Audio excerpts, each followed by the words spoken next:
Welcome back to Dot the Journey. It is week 180. If you don't know what we're counting up and what the weeks are, it's every week that I've been self-employed, and we're at week 180, which I think is a cool number. I'm very excited about that. So, really interesting part. So it's currently the 30th of January, 2024. I recorded the last video a couple of weeks ago. It went down really well. Probably our best Dot the Journey yet in terms of numbers on YouTube. I don't really care about that, to be honest, but it's just something to mention. So when I did the last Dot the Journey, we were going through kind of the new website, and I hinted at the fact that we were launching a new offer. So if you don't know already, I run a CBD marketing company that specializes in creating like funnels for CBD advertising, because it's very difficult to do. So we launched this website here. It all looked really good, and what I've done in the meantime is we've basically created this new offer. Let's pause this, which is a free case study. And this is basically a VSL landing page funnel that makes people book calls. And it's really interesting because we launched this. Funny enough, I'm wearing the exact same outfit right now. So yeah, we've launched this new offer and it seems to be going down really, really well. It's going quite good, to be honest. And some of the outreach we've done very minimal currently, but we've got really good results. I've got a call later today, and there's quite a lot of movement in this funnel, which is really great. But then on the other side of things, I've also got this feeling that we're not doing enough, or I'm not doing enough, which is really interesting when you look at everything I am doing. I don't know, it's really strange. And I don't know whether it comes from that mentality of like when you follow people on social media, that you see them earning more and doing more, and that makes you feel like you're not doing enough. But yeah, I've just got this overwhelming feeling currently that I'm not doing enough. And I genuinely just think it's a case that, I'm just comparing myself to other people, I think, because, I'm doing 75 hard, which means I'm doing 2 workouts a day every day. I'm following a diet, haven't had a cheat meal this year yet. Haven't had a cheat day at all. And I've been eating really, really healthy. And then on top of that, I'm running my business, I'm creating new offers, and we're increasing the amount that I'm earning every month and the company's earning, which is ideally what you want to do. I mean, everything is going exactly how I planned for it to go. So it's just really interesting. And I think a lot of it, I mean, I saw this on Twitter earlier on. It's like this showing up daily thing. And I just think it's really, really interesting. You've probably seen it before, but it's just like what we think showing up daily means in terms of it being, full every day of doing loads of stuff. But what it actually means is you just have to do a certain amount every single day. And I think that's one of the things I just need to get into my head. And also cutting out a lot of the fluff. I feel like I fill my days with too much fluff that doesn't need to be done. So with the 75 hard thing, I was like, right, I'm going to post every day on TikTok, whether it's an image like TikTok or a vlog of me doing 75 hard every day. Now, I did it for like 24 days and then I've stopped posting on TikTok. I'm still doing 75 hard. And I originally did it because I was like, oh, that'll hold me accountable. People on TikTok will hold me accountable. But at the end of the day, I'm going to fucking do it anyway. So I find it really strange that I was doing that every day, wasting an hour or so a day, maybe more, because I was taking photos of everything I ate, everything I did. And it was just another thing to think about. And I've got enough on my plate as it is to think about. I don't think I need to be posting every day for 75 hard on TikTok. I'm not a fitness influencer. I don't want to be a fitness influencer. It's not making me money. So I need to just get out of that mindset of just doing things that I think are going to be good for me when they're actually just fluff that I don't need to be doing. So that was kind of a shift in my mindset over the last week. And if anything, really, it's only talking about it on these kind of videos where it kind of plants in my brain a little bit, because I've been kind of toying with the idea in my head for a while of just not posting. And then I was like, oh, but people are going to miss out, because I know some of my friends. And I think this is the interesting part, is that I feel bad for now not posting, because when I have posted on TikTok for these 75 hard, I've had people be like, these are really motivational, or a couple of my friends have started either 75 hard or they've decided not to drink for a few months, and that shit motivates me. But I guess I need to get out of the headspace of being like, oh, I need to do this for other people, because I don't. I need to be selfish in that regard. So that's just an interesting mindset shift at the moment of that kind of, am I doing enough? Am I doing too much? I feel like I'm not doing enough, but then burning out. So really, really strange. I don't want to make this whole episode like a really dreary episode, so I'm just going to move off this topic quite quickly.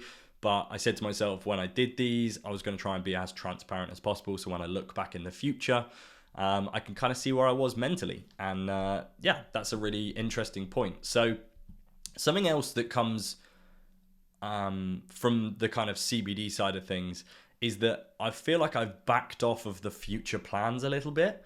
And the reason for this is within the last 2 months, I've kind of been working on this like long-term plan for this new offer. And it's a completely new offer that I've never done before. Something that I'm running with one client currently that's an opportunity to kind of revolutionize an entire niche. And it's something that nobody else is doing. And I think it could become a massive, massive business. I can't talk about exactly what it is, but it's a new marketing strategy. It's actually probably not a new it's an old marketing strategy that's been revisited with new technology. And actually, it seems to be working really well.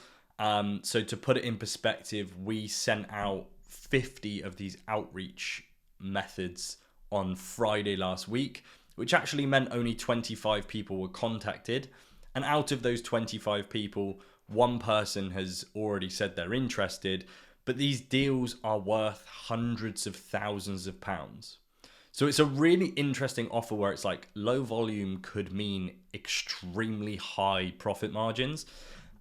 So it's just a super interesting thing, and I don't want to move too far away from like what I'm currently doing, and I don't want to feel like I'm dropping everything for it, because I'm not. But in my head, I'm like, this is a really interesting opportunity, to the point where it's like, this is something we should be transitioning into. So that's just something at the moment where I feel like I'm in this kind of limbo mode, because I'm building something, but I'm also trying to grow something else. Weirdly, I haven't spoken about Dough Display in a while. I just think it's because it's January. It's been a really slow month, mainly because I've done no marketing for it at all. I mean, I've not bothered, mainly because it's January, mainly because I've got other things on my plate. I did try and hire someone to do content editing, and this was a really interesting thing again. I mean, a lot of the times when I try and hire people, I put out like a job posting, I get loads of people interested in it, I interview a few people, and then I just end up doing it myself, because I just think the quality of work that people put out nowadays is just terrible. So you either have to pay top dollar for the good people in the industry, or you pay for just absolute shit people and get shit work from it. So I was originally going to pay a content editor for Dough Display to post daily or twice daily videos, and it just didn't really come to fruition, really, because a lot of the people who applied just were terrible. I got people to do like a sample edit, and it was just awful. So it's a case that really I should be paying people more for it, I guess, but it's not something of priority currently, so I'm just going to be doing it myself. So as of February 1st, which is I believe tomorrow, I can't think of this, I think it's tomorrow. So as of February 1st, I'll be posting daily to see if that makes a massive difference. I'm going to try and do that throughout the entire February, I think, and that'll be really interesting. And then the kind of final thing is something to kind of cement into myself, is that, so it's currently January, it's the 30th of January currently, and in my head, I've kind of set myself a goal of getting what I see as my dream car. Now, what's really interesting about this is that this has been my dream car since I was like 16, maybe 15. I've always dreamt of having this car, and I currently drive a Golf. I'm getting rid of it in the next couple of weeks anyway, and I'm literally going into like just some little shitbox car for a bit, just because I don't want like just with finances and things like that, I want to lower as many expenses as possible. So I'm just going to buy a little shitbox car outright. I'm lowering all my expenses over the next 6 months, so that I can do hopefully a mortgage and things like this. It's very, very complicated. I won't get into that right now. But in 6 months' time, I'll be in the position where I can jump into a new car again. And my dream car for a long, long time has always been a Jaguar F-Type.